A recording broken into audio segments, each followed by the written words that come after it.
বিধানসভা নির্বাচনে বিজেপির জয়লাভের পর মিছিলের প্রস্তুতি নিতে গিয়ে দিনহাটা পুলিশের হাতে আটক কোচবিহারের বিজেপি নেতা অজয় রায়।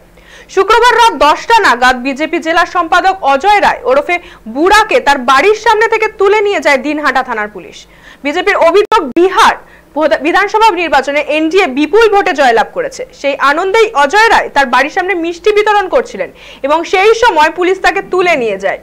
অপরদিকে দিনহাটা থানার পুলিশের তরফে জানানো হয়, রাতে অজয় রায় তার বাড়ির সামনে একটি বিজয় মিছিলের প্রস্তুতি নিচ্ছিলেন, অথচ মিছিলের কোনো অনুমতি নেওয়া ছিল না। স্থানীয় কয়েকজন মানুষ থানায় অভিযোগ করার পরই পুলিশের এই পদক্ষেপ। ইতিমধ্যেই অজয় রায়ের বিরুদ্ধে প্রশাসনের কাছে বাধা দেওয়া সহ একাধিক ধারা মামলা রুজু করেছে পুলিশ।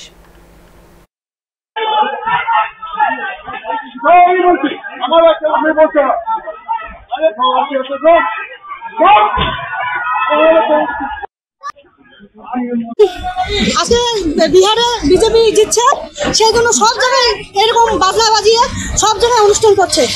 আমাদের এখানেও ছেলেপেলেগুলো আসছিল, ওদের কোনো দোষ নেই, এখানেই ওরা বাড়ির সামনেই করতেছিল। করতে করতে একটু বিদ্রোহী মোড় পর্যন্ত গেছে। তারপরে কিছুক্ষণ পরে ওরা চলে আসলো, সঙ্গে সঙ্গে পুলিশও চলে আসলো। আসার পরে আমাদের বাড়ির সামনে ওই যে উদুবাবু একজন আসে বসে, ওনারা তো কিনে নিয়েছে সব কিছুকেই। ওনারা এসে আমাদের বাড়িতে পাথর ছুড়লো, ঢিল ছুড়লো। তারপরে ওখানে সামনে গিয়ে পুলিশ প্রোটেক্ট দিচ্ছে ওদেরকে। ওরা হচ্ছে ওখান থেকে স্লোগান মারছে।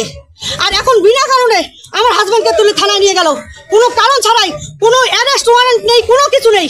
কিসের জন্য নিয়ে গেল? কৈফিয়ত দিতে হবে পুলিশকে।